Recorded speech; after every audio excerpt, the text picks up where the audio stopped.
It's been almost 250 years since the United States of America was founded, and in that time, the bloody war that followed the writing of the Declaration of Independence has been imbued with an almost mythical quality. Rather than a simple conflict over taxation and the right of self-governance, the American Revolution has instead become a morality tale. The triumph of good over evil, of freedom over tyranny. The men who played a part in the country's formation have become legendary figures, none more so than George Washington. Everyone knows who George Washington is. His face is on the $1 bill. The capital of the United States is named after him, and the tallest structure in the capital is a monument that is dedicated to him. He was the victorious general of the Revolutionary War and then served as the first president of the United States. His face and name are pretty much everywhere. The Romans used to worship dead emperors as gods, and the US has come very close to doing the same to George Washington. But buried beneath the myth is the story of a real man, a man who is full of contradictions. Washington fought for the freedom of others, yet he himself owned hundreds of slaves. He is known as a master military strategist, yet he made several major mistakes that almost cost the Americans the war. He is called the father of the country, yet he has no children of his own. He wasn't perfect, he certainly wasn't a god, but what he was uniquely American.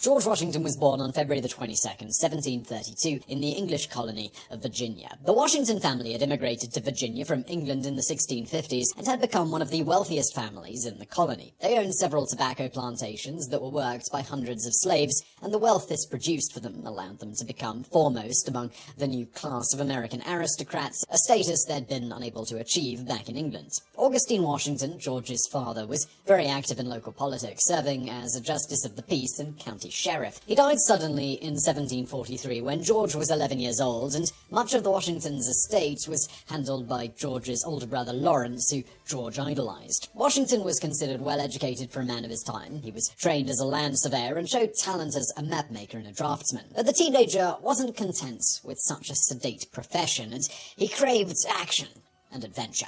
When George was 19, his brother Lawrence became ill with tuberculosis. The brothers traveled to Barbados, hoping that the warm climate would alleviate the condition, but Lawrence died in 1752, and George returned home, now the son of the Washington family.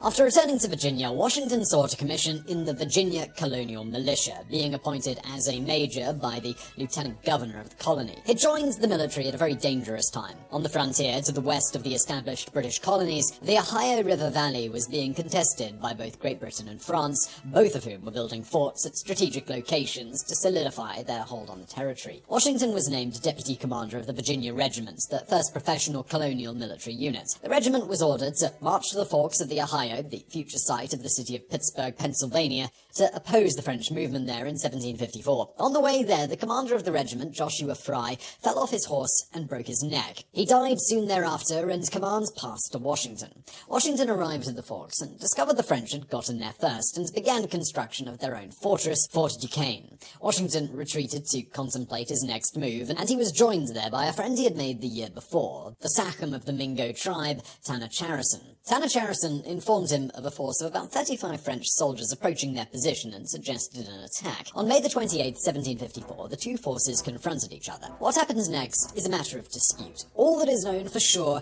is that by the end of the encounter, most of the French detachment was dead, including its commander, Joseph Coulon de Villiers. The French would claim that de Villiers was there on a peaceful diplomatic mission and was massacred, while Washington believed that the French were there to spy on his forces. Whatever happens, the Battle of Jumonville Glen, as it later became known, proved to be the spark that touched off a worldwide war between Great Britain and France, known as the 7 Years' War. After the violence at Jumonville Glen, Washington figured that the French garrison at Fort Duquesne was going to attack him sooner or later, so he built a fort of his own called Fort Necessity. It was a crude construction, essentially a wooden palisade, and it wouldn't hold off a determined assault for long. Louis Coulon de Villiers, outraged at his brother's death, led a force of 600 soldiers to Fort Necessity and attacked it on July the 3rd. The Virginians were undisciplined, they fled under fire and at one point during the day broke into the liquor cabinet and got drunk. When the French offered to allow him to return to Virginia with his troops unharmed if he surrendered the fort to them, Washington felt he had no choice and marched back to what he thought was disgrace and the end of his military career. To his surprise, the Virginia House of Burgesses blamed the defeat at Fort Necessity on other factors and not on Washington. The next year, the British sent a force of 2,000 soldiers under the command of General Edward Braddock to capture Fort Duquesne. Washington came along as a guide because of his experience with this area. The British met with disaster at the Battle of Monongahela on July the 9th, 1755. Two-thirds of the British force was killed or wounded, including Braddock. Washington earned some distinction during the battle by forming a rearguard to prevent the retreat from turning into a rout, resulting in even more casualties. Washington would serve in the colonial militia until 1758, when he resigned in disgust after being rebuffed in his attempts to secure a royal commission in the British regular army. The British commanders dismissed Washington and other colonial leaders as amateurs and simpletons, an assessment that would come back to haunt them a bit later.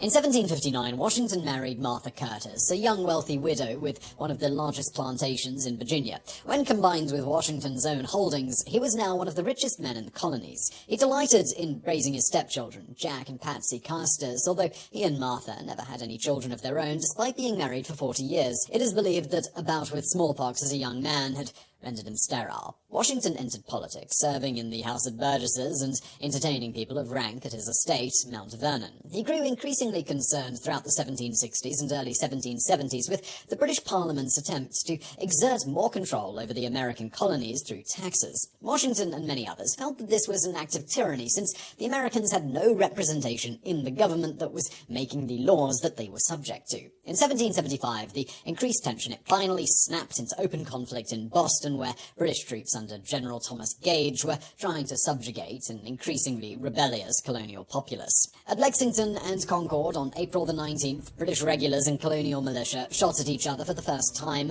formally beginning the American Revolutionary War. Washington represented Virginia at the Second Continental Congress in Philadelphia, which opened soon after the bloodshed in Massachusetts. On June the 14th, 1775, the Congress created the Continental Army to provide for the common defense of the colonies, and talk of who would command the new army soon turned to Washington. Washington had never actively campaigned for the job, but he was the only delegate who attended meetings of the Congress wearing a military uniform, which is a perfect example of dressing for the job you want. That, combined with his height, he was 6'2", which was much taller than the other delegates, as well as the fact that he was the most famous soldier in the colonies because of his war service 20 years earlier, made him the unanimous choice to lead the new army. On June the 19th, he received his commission, and 3 days later he departed for Boston.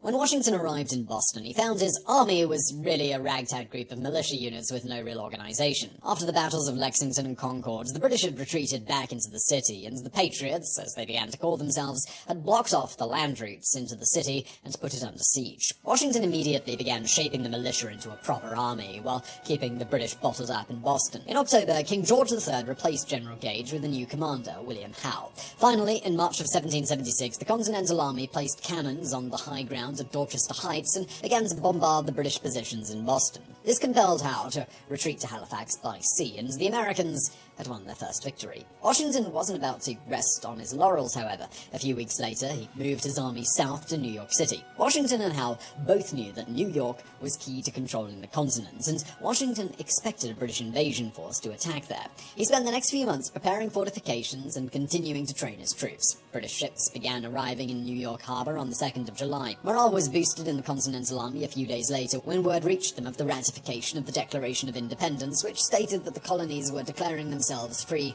and independent states. On August the 22nd, General Howe landed at Brooklyn, on the western end of Long Island, with 20,000 troops. 5 days later, he attacked Washington's position. The Battle of Long Island was a stinging American defeat. The Continentals suffered 20% casualties. The American Revolution could have ended right there, but Washington organized a stealthy nighttime retreat across the East River onto Manhattan Island. When the British awoke the next day, they were astonished to find that the Americans were simply gone. On September the 15th, the British landed on Manhattan Island. The American troops did not even attempt to stand and fight, but fled in a panicked rout. Washington was enraged at the cowardice of his men, and at one point was within 100 yards of the advancing British troops. An aide had to grab the bridle of the general's horse and lead him away. New York fell soon after, and would be occupied by the British for the remainder of the war. The Continental Army was pushed through New Jersey and into Pennsylvania when winter set in, and Howe broke off his pursuit. In the 18th century, armies typically did not fight in winter, and Howe returned to New York to wait for the spring thaw. Washington, meanwhile, knew that he had to do something. Morale was at an all-time low, desertions were increasing, and Washington figured if he didn't act quickly, his entire army would dissolve.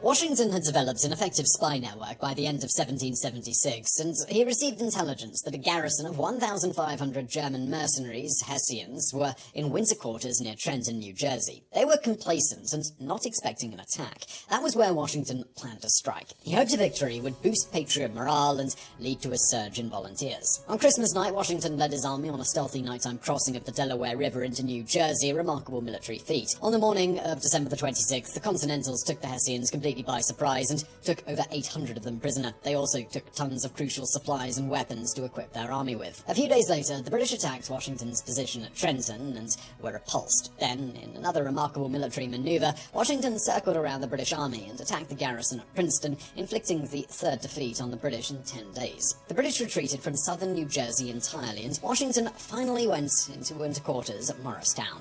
This stunning series of victories likely saved Washington's army, but the war was still far from over.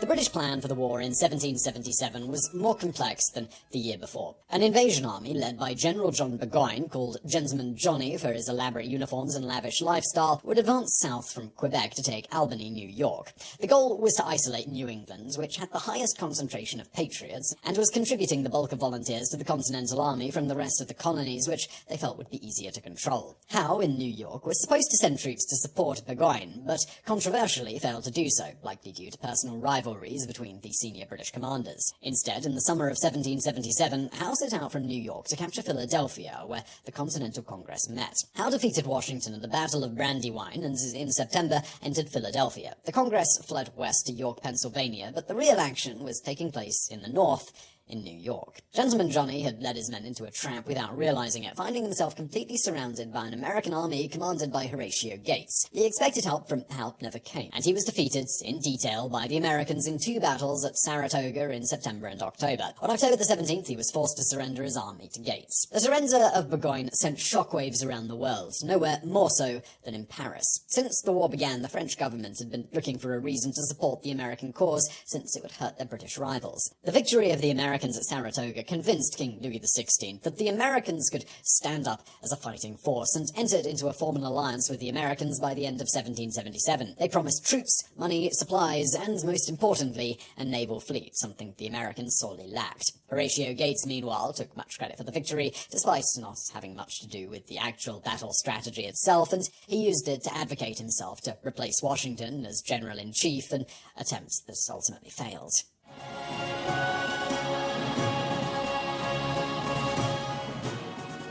Washington's army made winter camp at Valley Forge, north of Philadelphia. That winter was brutal, bitterly cold, and snowy, and around 2,500 American soldiers died at the encampment. The American cause was greatly helped by the presence of 2 foreign officers who wanted to help the American cause. The Marquis de Lafayette, a 19-year-old French nobleman and soldier, sailed for America in late 1777 against the orders of his king, and was made a general by Washington. Lafayette brought knowledge of European warfare to the Americans, and he had a positive effect on morale. It is believed that the eventual alliance between France and the Americas was due in no small part to his efforts. Meanwhile, Baron Friedrich von Steuben, a former Prussian army officer and administrator, left Germany after being accused of having homosexual affairs. He arrived at Valley Forge in February 1778 and was made Inspector General of the army. He was influential in developing a training program that turned the Continental Army into a professional fighting force. He was a colourful figure, elaborately dressed, and prone to cursing at the soldiers in several languages. Facing fallout from the campaign of 1777, General Howe resigned and was replaced by Sir Henry Clinton. Clinton abandoned Philadelphia and marched back to New York, pursued by Washington. The two armies fought an indecisive battle at Monmouth on June the 28th and came back to New York to discover a French fleet in New York Harbor. The French had declared war on Great Britain, and what had been a regional civil conflict was now a continent-spanning war involving several major European powers. The British government now was sending few reinforcements to their armies in America, more concerned with protecting their Caribbean possessions. The focus of the war now moved to the southern colonies. After the British captured the city of Charleston, South Carolina in early 1780, an army commanded by Lord Cornwallis routed Horatio Gates at the Battle of Camden, which ended Gates's military career. He was replaced by General Nathaniel Greene, who engaged in hit-and-run tactics with Cornwallis's army that slowed their advance north to Virginia. Washington, whose ranks were now swelled by French soldiers and a French naval fleet, received word that Cornwallis had moved his army to Yorktown. Sensing an opportunity to trap him there, Washington moved his army away from New York to Virginia.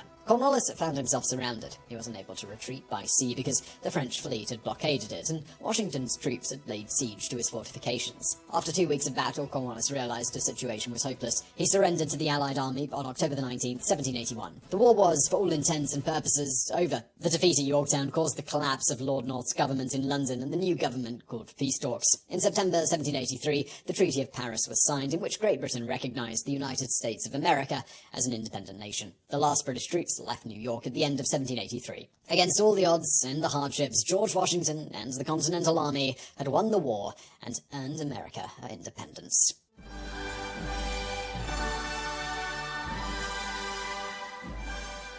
Washington was a national hero now. There were many in Congress who were prepared to offer him the title of king, but Washington refused. He was at the head of the army and could have easily taken power had he wanted to, but Washington wasn't interested in being a dictator. So, in December of 1783, he voluntarily resigned his commission as General-in-Chief and retired to Mount Vernon.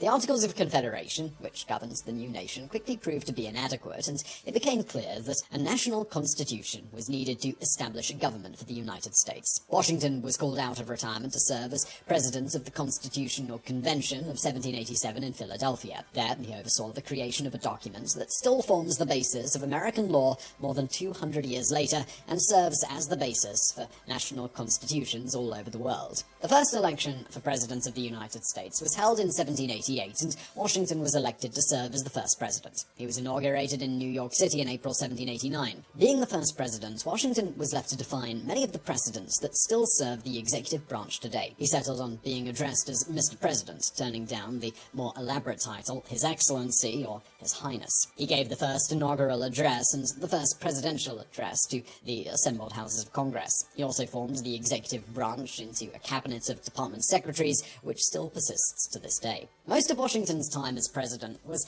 spent playing referee to two warring factions within his cabinet. Washington was the only president not to be a member of a political party and didn't like the idea of them in the first place. The same could not be said of Alexander Hamilton, Secretary of the Treasury, and Thomas Jefferson, Secretary of State. Hamilton believed that the future of the nation was in strong federal government, a national banking system, and commerce in cities, and formed the Federalist Party, while Jefferson favored decentralized government controlled by the states and an economy controlled by agrarian interests, and he hated the idea of banks. He formed the Jeffersonian Republican Party. The two were bitter rivals, and cabinet meetings often degenerated into shouting matches, with Washington having to step in to maintain order. He favored Hamilton's plan and spent most of his first term on economic issues. He was exhausted by 1792 and showed no interest in running for a second term, but was begged to do so by all sides and was unanimously re-elected. By 1796, he outright refused to run for a third term and chose to retire. This set another precedent. No president would serve more than 2 terms until Franklin Roosevelt in 1940, and after Roosevelt died in office during his 4th term, Congress passed an amendment to the Constitution that set the 2-term limit into federal law.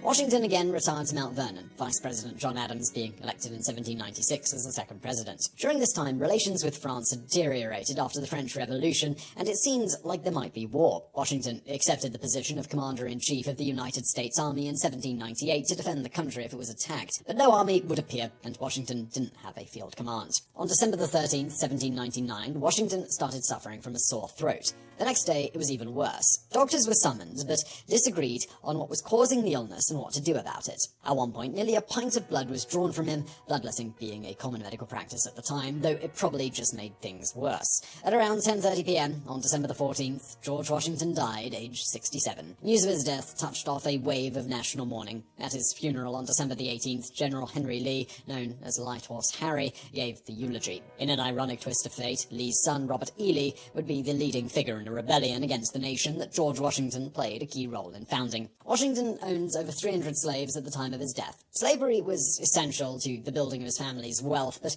as he grew older, Washington grew more uneasy with the institution of slavery. By the 1780s, Washington was privately in favor of emancipation. He kept silence on the matter while president, recognizing that it played such an oversized role in the economy of the southern states and that it could destroy the new nation. Washington and the other founding fathers' failure to settle the question of slavery would lead to civil war 60 years after Washington's death. Washington wanted to free his own slaves while he was still alive, but he wasn't able to persuade the other heirs of the Curtis estate to free their slaves at the same time. The slaves that worked at Mount Vernon had intermarried and started families, and Washington said he did not want to break up those families by freeing some and not the rest, meaning the ones not freed could still be sold to someone else and shipped away. In his will, he ordered that half his slaves be freed immediately after his death, with the rest being freed after Martha's death. Martha preempted this by freeing all of his slaves in January 1801, but never freed her own slaves, thus causing the breakup of slave families that Washington had tried to prevent. She died in May 1802 at the age of 70. George and Martha Washington were interred at a tomb at Mount Vernon, where